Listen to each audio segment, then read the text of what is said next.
Okay, thanks for joining us on this Artist Spotlight with Samantha Harrill. Did I say it right? Harrill? Carol, yeah. Sorry. No, you're I good. didn't ask you. I'm still getting used to it too.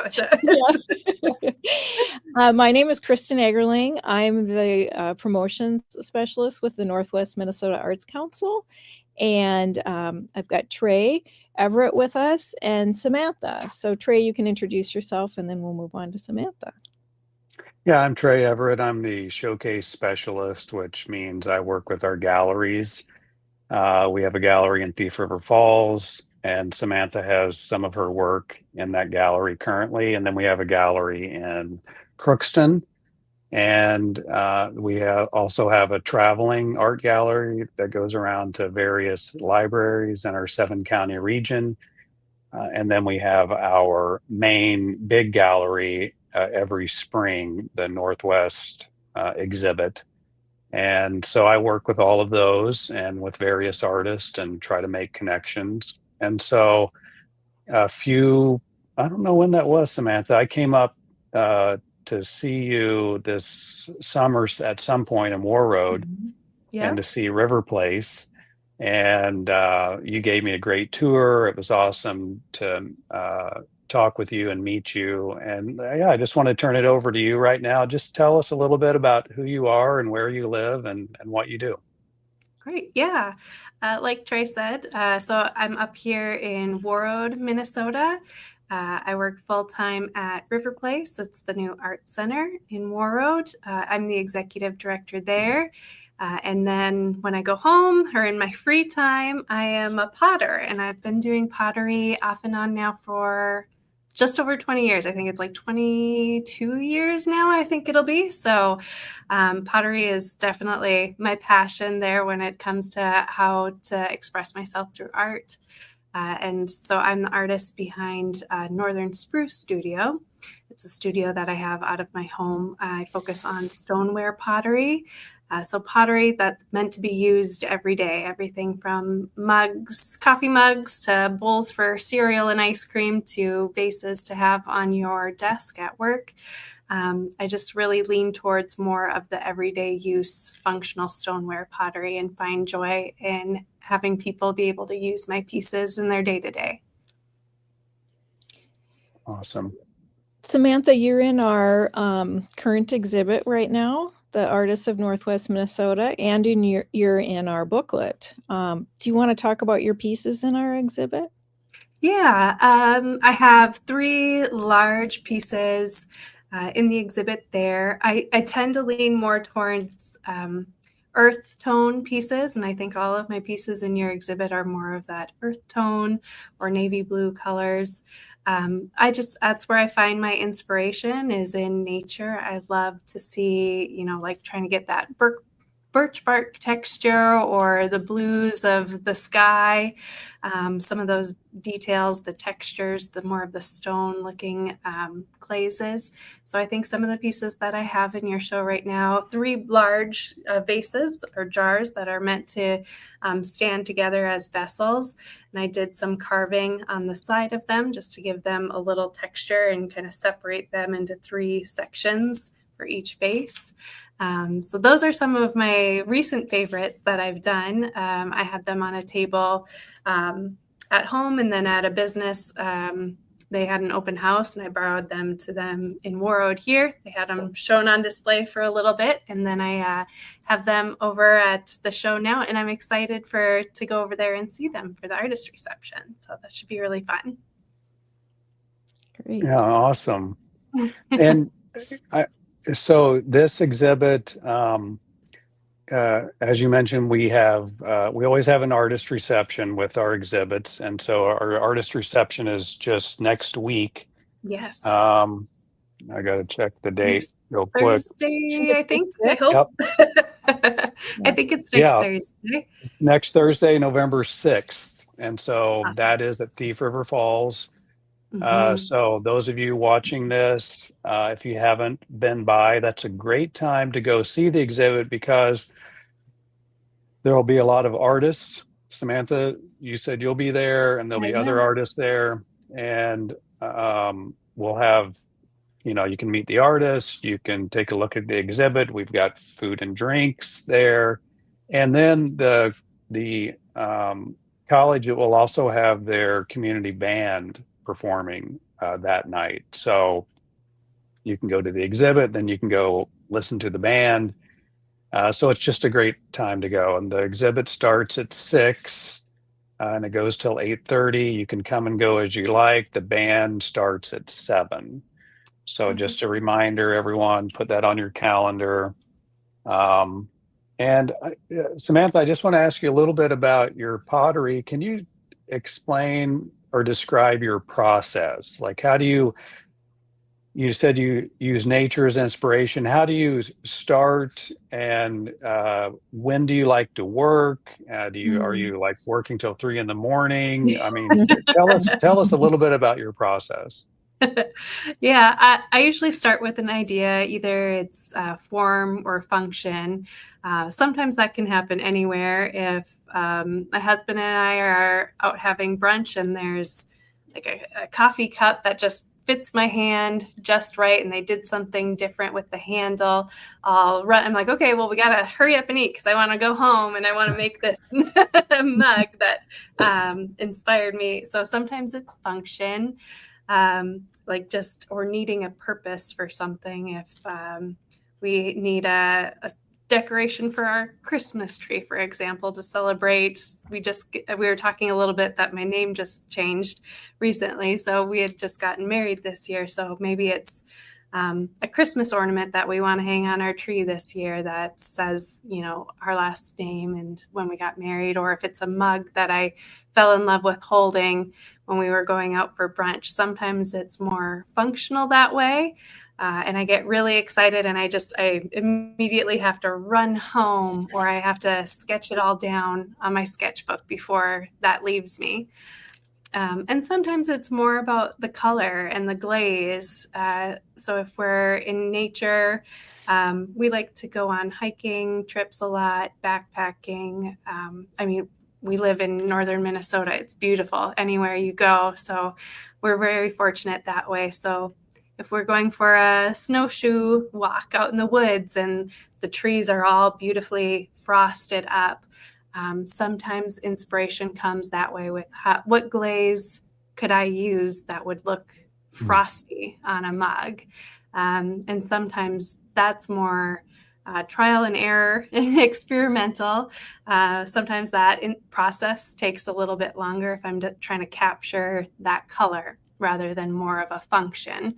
And the function part certainly come over the years through practice. Certainly when I was first starting out, there was a lot of frustration where I could see it in my mind, but I couldn't make it yet. It didn't turn out like how I wanted it to. And I feel like over the years, it's gotten a lot easier for me to express what I see in my mind in clay in front of me. And now the challenge, it seems like I'm going down more the path of, now I have that down, those glazes that I see in my mind. How can I make that in front of me? And I do have, since we were talking about the frost, some mugs that I'm working on right now. So that's like an example of when we were out snowshoeing, seeing those birch trees, and then how would I express frost or snow on a birch tree when you're looking at white on white, right? So it's kind of fun to play with color in that way and see what comes out. And what I do love about pottery is there's different stages in it. So you'll go home and you'll throw, or you'll sculpt and make something, and then you have to let it dry and you fire it once, your bisque fire. And then you go through the process of color, and then you fire it, and it's like Christmas every time when you open that kiln. You can test and you can research and you can try, but it's still always a little bit of a surprise when you finally open that kiln after those weeks of creating. So it never gets old. It's exciting every time, every batch.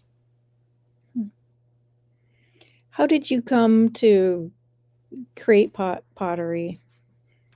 Yeah, I started really young. I grew up in Red Lake Falls, Minnesota, and it's funny. I think it's a smaller town. I think population of, I want to say 1,100 or 1,200. But there's a community of potters in that area, and they love to teach and they love to get involved in the community. So at a young age, there was a group that was started called Clayworks for Teens. I don't know if they're still around now, but so it was young teens that would get together after school and create with clay. And then we would travel to different schools and teach other students how to make clay. And we did a couple different projects. We did a Peace Stub project after 9/11 and would travel to different schools and talk to the students about that. And then through that group, I met some adult potters from the community. And so after school, I would go knock on their door and go into their studio and watch them throw. And then pretty soon they would let me wedge the clay. And then pretty soon they let me sit on the potter's wheel. And then after a while, I had a key to their studio, and I would go after school, take the school bus and go and just throw until it got dark and I had to walk home. So I did that. I was very fortunate to have those people in the community that were willing to share their talents with me. And then I took some ceramic classes throughout college, and then took some ceramic classes, just adult ed classes in the evenings, and then started buying my own items and finally got my own kiln. I was borrowing other people's kiln and swapping either like baked goods or handmade mugs for room in their kiln to fire until I got my own. And I've just been creating ever since. So now it's kind of taken over my home a little bit. So I have a kiln where my vehicle should be in the garage, and I have a potter's wheel and shelving where we have should be our extra bedroom in our office. So it's kind of taken over a little bit, but I love it so much. Nice. What is it about Red Lake Falls that there are so many potters? I don't know how we got such like a saturated group of artists in that area. I don't know. Maybe it's something in the water. I don't know, but there's quite a few, and it was so fun. I remember as a young learning a potter, they would get together, and it's so inspiring to see that artists are willing to share and support each other in that way. And it doesn't get competitive. It's, hey, I have this. Do you need to use the pug mill? Or, hey, I'm doing a wood firing this summer, which is it's a big lift. That's a big labor intensive process I usually do it once a year. So then that was some of my fondest memories. Is one of the potters out of Red Lake Falls was going to do a big wood firing. And so they dug the big trench and created this coffin, we call it, out of brick. And all the other potters for the whole summer spent getting ready for it and creating their pieces. And then it was like this community 3-day event of doing wood firing, and to share that experience with all them was amazing. And I still connect with those potters, especially when I go home. It's fun to see them and see what they've been creating and working on. And now in my position here at Warroad RiverPlace, I've been reaching out to them to see if I can have them come up and showcase their work in all that they do, they're all so talented. Cool. Does Red Lake Falls have, I know they have like a wood carvers festival, don't they? Mm-hmm. They do, yep. Yeah, that's popular as well. Your uncle, right? It is, yeah. My uncle, Joe Abra, yes. Yeah. And his wife actually does pottery now, too. He does, yeah. Mm-hmm. Yep. Yeah, very cool. But are there any, I know you mentioned this one pottery event, but are there any pottery festivals or pottery whatever events that the public can come to in Red Lake Falls?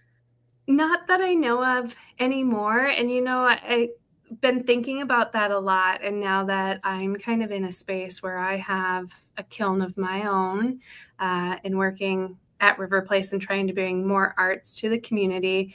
I've been brainstorming. It's funny that you asked that the last year about, well, how could I restart that? How can we bring that back up? How could we do, I don't know. I don't have a big enough yard to do a big community wood fire, but what could we do raku in the park? I think that would be so fun, and have people come and glaze those pieces. And then raku is such a fun experience because you fire it right there.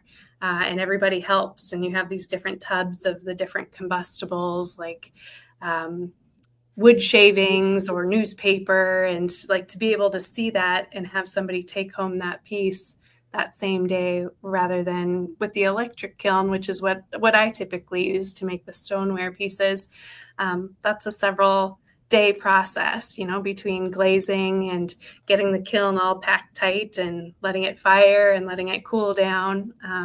I just think it'd be a fun way to start bringing some more of those community days and gatherings for artists into the community at Red Lake Falls and Warroad, wherever we want to gather. I think the more the merrier, really. And I would love to pass that on, because that's how I got started, and I love it. And I can't imagine my life without pottery and without the ability to express myself in that way. When you make pottery, do you do commissions? Are you making pottery for yourself and your family, friends? Tell us a little bit about that.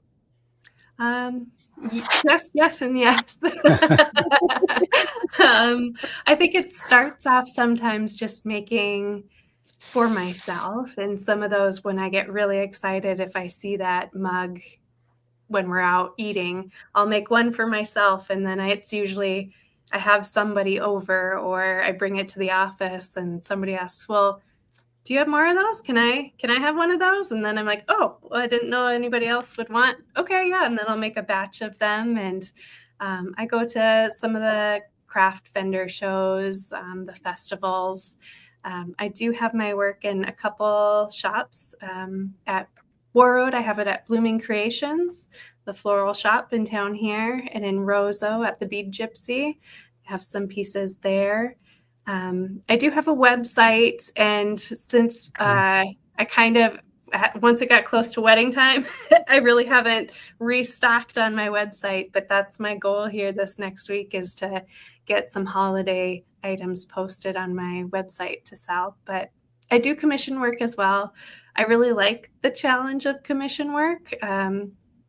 It's fun to see what people want, and usually they have an idea in mind, and it's that same process as what I was explaining before with, I love that color of the frost. So it's trying to then hear what they're envisioning and figure out how I can make that match into something that they can hold in their hands.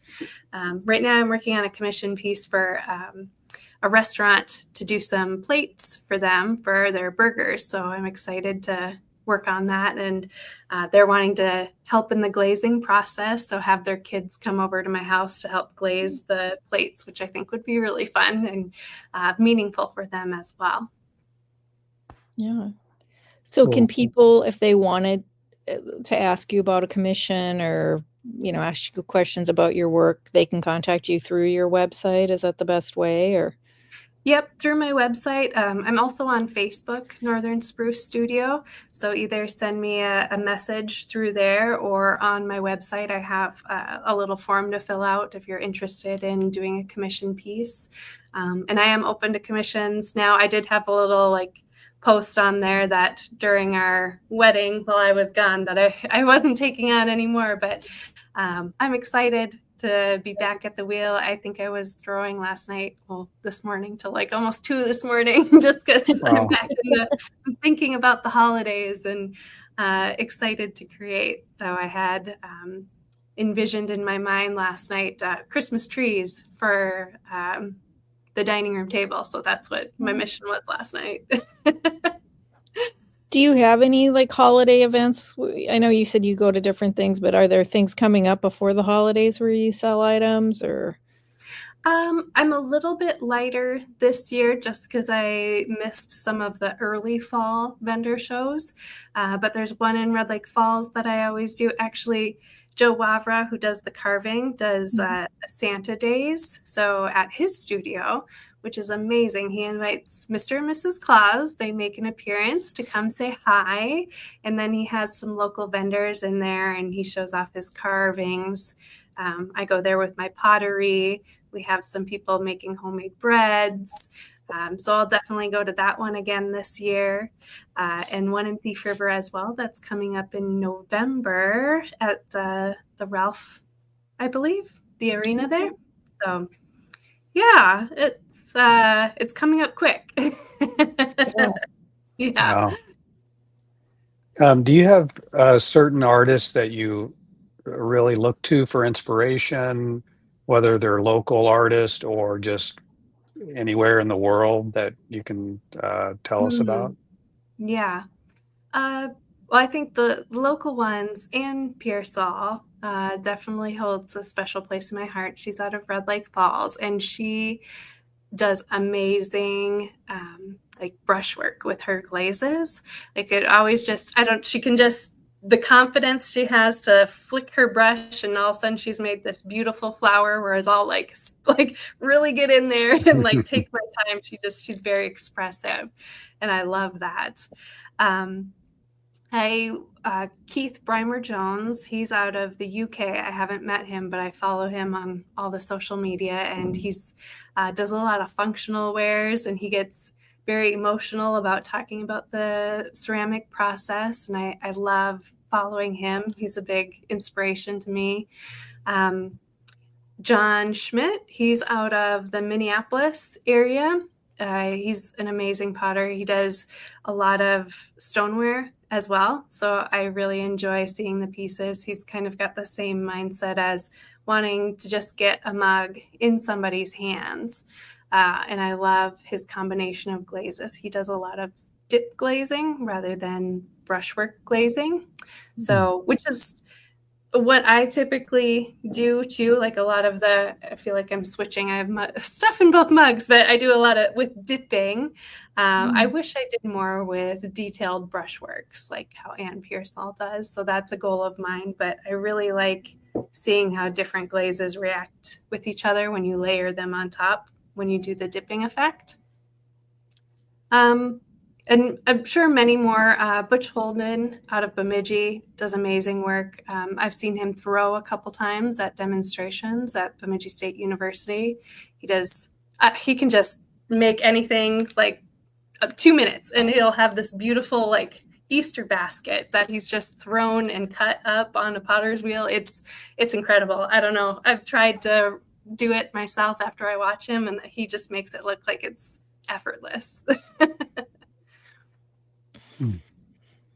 Have you taken classes, or what, have you studied under other people, or just in the high school, going and learning from folks in Red Lake Falls? Studying under artists. So I did study under Anne Pearsall for 5 years. So I was at her studio. Robin Foster out of Red Lake Falls as well. He does a lot with texture with his pieces. And I have quite a few of his bowls in my kitchen cupboards at home that I've bought off of him, just because I love the way he textures a bowl before even thinking about what glaze goes on it. It just, when you hold it, there's something to it that you're connected with that clay. And you would think it would be too rough when you see him first make those pieces, and then it's, fired and glazed, and then it's perfect. I don't know. So learned a lot about texture under him. And then Butch Holden out of Bemidji, I took a couple of his classes and then sat in on some of his demonstrations. Then other than that, mostly trial and error, self-taught, but I wouldn't be here without them, certainly. So you've shown us a couple mugs. Do you have more in front of you, or more pieces that you can show us? Do, yes. So I do a lot with more earth tones, but this is an example of one that's, as you're layering those glaze effects, just how you get the different textures and the different runs on it. So that's it almost looks like feathers in a way, or like whatever you may see out of there. But I love serving bowl size. I feel like especially around the holiday, I'm kind of in the holiday mindset right now for pottery. So I'm thinking like big mashed potato bowls, big serving bowls that you would pass around the table. Some things that I do more for commissioned work, I do brighter colors. So I have been doing a lot of these little honey jars. And then there's a little honey stick out of there. But so I have those in various colors that I've been working on, thinking about gift giving ideas, things that people might need in their kitchen or at home. And then last night, they're going to look a little different, but this was my first kind of set of little Christmas trees for on the dining room table. So different sizes. And then I did some pierce cutting. I don't know, it's hard to see, but there you can kind of see the holes in there so that you could put a little candle underneath. Oh, nice. So they glow on the table. So I've been working on all these little Christmas trees, and I'll do them in different colors. And then I just dropped off a batch of these today at Blooming Creations in Warroad, but they're more tiny. They're little pumpkins for Thanksgiving, and I carved out a hole on top and put on top little wine bottle stoppers for a little gift for if you're going to the relatives for Thanksgiving or Halloween, if you're going to a Halloween party. But so I made one for a friend, and she thought it was so cute. So then I made a whole batch of them. Great. Cool. Those are beautiful. Thank you. Yeah. I was going to ask about the RiverPlace, but Trey, did you have other questions you wanted to ask about the No, project? that was my next question too. Yeah. Perfect. Yeah. Yes. So you were just recently hired as the director, right? Yes. Do you have Congratulations. Yeah, congratulations. Thank you so much. I'm honored. Yeah. Do you want to just talk about the RiverPlace and what you offer, and maybe any do you have thoughts on changes you want to make, or continue on with what's been going on? Or Yeah. So now the executive director of Warroad RiverPlace, which is the Arts, Culture, and Event Center here in Warroad, right by the river, which is really nice. So I'm hoping that this next year, once we get through the winter here, we can start doing some more activities outside too. We have the beautiful Warroad River right behind me. So hopefully we can do some more painting outside, getting inspired by nature. But really, so we're only a year old. We opened in October of last year, so just a little bit over. But really, I've been with the space for almost 3 years. So I volunteered first. I was on the building committee, so working on the floor plans for what this building would be, and how it would work, and how we could kind of move things around so it could be a multi-purpose space. And then came on board as the director of operations and events. And then just recently now the executive director. So I'm really excited. It's been fun. And I think I've been fortunate to be able to see it come before it was even built, to kind of figure out, how can we use the most out of this space. So we have a performance hall space for both theater, for local choir. We're doing a RiverPlace Christmas concert here. We did it last year, and we kind of just, we were still so new. We were like, oh, I think we'll do like some songs. And we had volunteers come and help us do bells, and everything was volunteered, and the community came together, which was great. But we had seat 325 when all of our seats are out, and we had, I think, over 400 people show up, which was amazing. So now this year we're doing 2 days. So we spread it out a little bit more, but excited to get more of those community-led events in here. That's how that RiverPlace Christmas started, was somebody came in and said, hey, I know you're really new, but can we just put on a show for Christmas, and we're going to sing, and we're going to talk to, the choirs from the school and the churches, and everybody's just going to get together and sing carols and songs and tell a story. And I love hearing things like that when people come in and they have this idea and they're like, we have this space, like, what if we did this? We're like, yeah, so let's, open the classroom, and let's have, like, last night we had evening drawing time where I brought in snacks, and we were there from 5:30 to 7 last night, and everybody brought their sketchbooks, and we just drew and talked. And we did that for the month of this last month, October, and somebody was leaving, and they're like, well, I'm kind of sad it's over. Can we figure out a way to do it in October? And I was like, sure. So just excited as more people know that we're here and what we're capable of doing, to be able to support those ideas is really exciting to me. And I hope that we can continue to do that. And I'm excited for some of the surprises we have coming up for the programming that'll be announced soon for the holidays.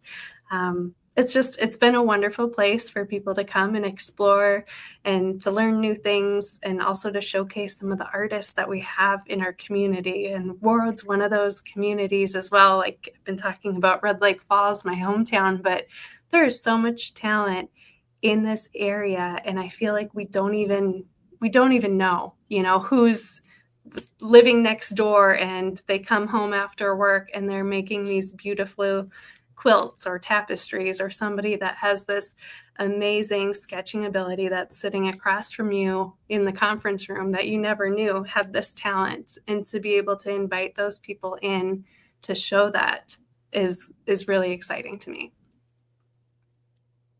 Yeah. That's awesome.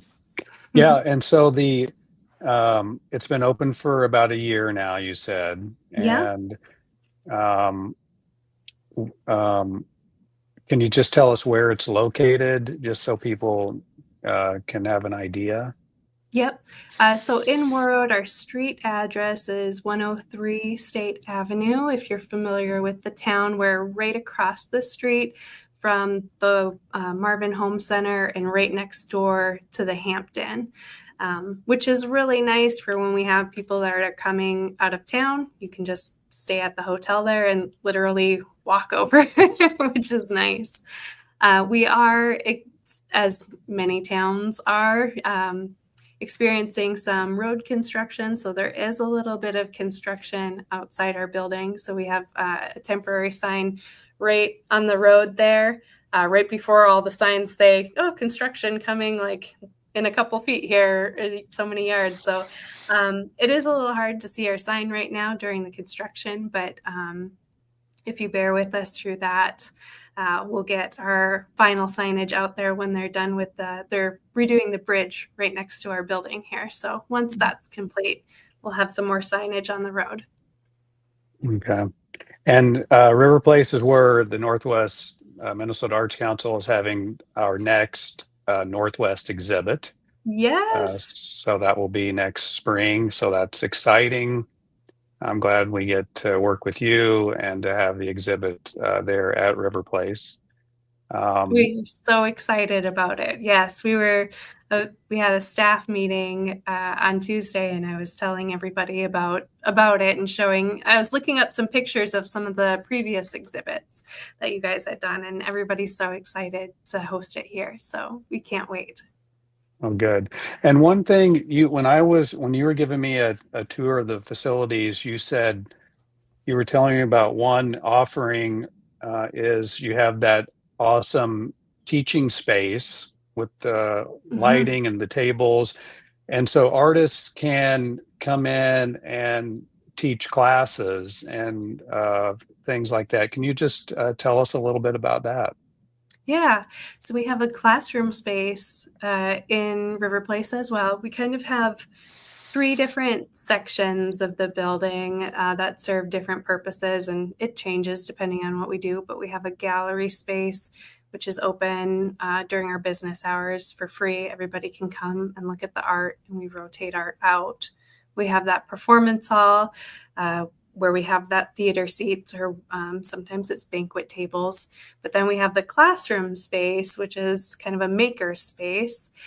So both RiverPlace hosts classes, sometimes just like last night, just a open drawing time to come and bring your stuff. And I had a color bar out for watercolors and markers and things. But if artists want to come and teach and share what they know and their craft, to contact us, and we'll help them market it, kind of help them figure out how to best, I guess, display in that space. So if you want easels in there, the furniture that we have in there is easily movable, and we have different configurations for tables, and I love helping to space plan for that. So, but yeah, we invite artists to come, contact us, come and see the space and tell us how we can help them teach and share what they have and their talents with the community. We also have a great marketing specialist on our team too that can help, with ticketing. They can help with getting posters made if they need help with that. Nice. We have different services available. So yeah, just anything we can do to help lift up our local artists, we're happy to do it.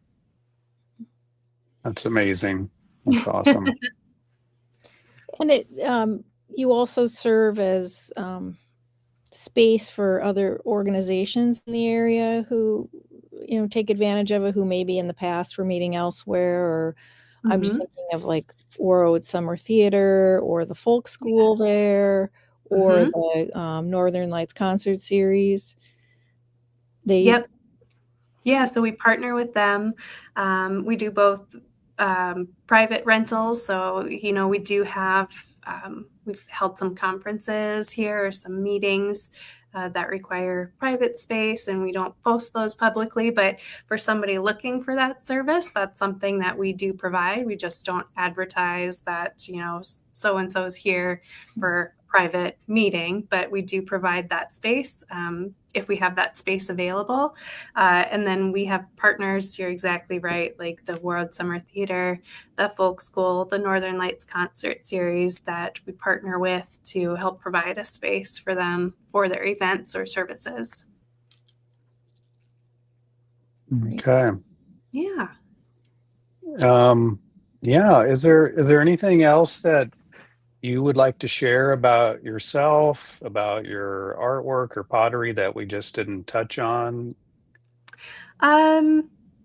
Just to follow me on Facebook if you don't already. That's I do a lot of just posts about what I'm working on next, or if I've restocked at one of the locations that does carry my artwork.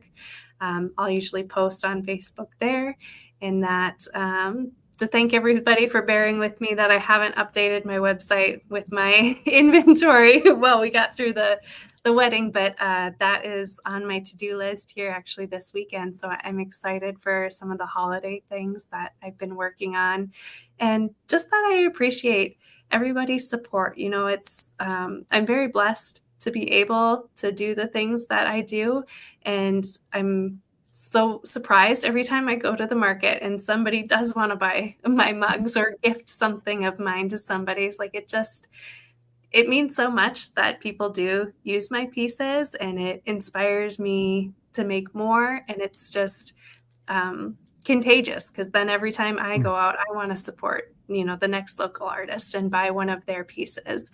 And I think what we have here in Northern Minnesota is really special in our community that way. And I just want to do everything I can to continue to support other artists. So, and I want to thank everybody for supporting me. It means a lot. Well, that's great. And I just wanted to mention, I believe your pieces in our exhibit are for sale. Yes, they are. And if people, besides your website and your Facebook, if they want to find you, you're in our booklet, and that's a great resource to find artists. So get a copy of our free booklet. It's in libraries and other art spaces throughout our region. So, well, thank you so much for joining us today.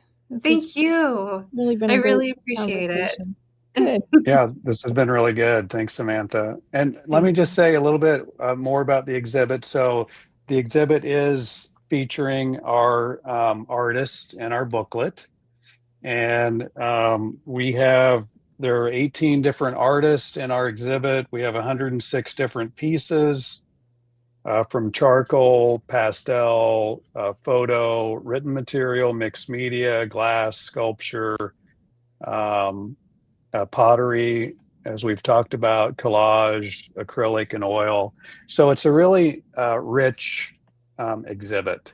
And so we want to encourage everyone, if you haven't made it, please stop by. The exhibit will end, let's see, on my calendar, it's the end of November 24th is when we're taking the exhibit down, and I'll have to send info to all of our artists. So the last time to see the exhibit will be Friday, November 21st. And again, our reception is next week, November 6th, starting at 6 o'clock, and that's in Thief River Falls at Northland Community and Technical College. And it's free exhibit. You can park in the front. There's no charge for parking. Come whenever you'd like. The band will start at 7. So it's a great time to come out and experience the community band, as well as to see the exhibit and meet artists. So we hope you can come. So again, Samantha, thanks so much. I know you've been super busy. Thanks for making time to meet with us. And I'm looking forward to seeing more of your artwork. Yes, and we'll see you at the artist reception. I'm excited. Yes. That sounds great. Awesome. Thank you so much.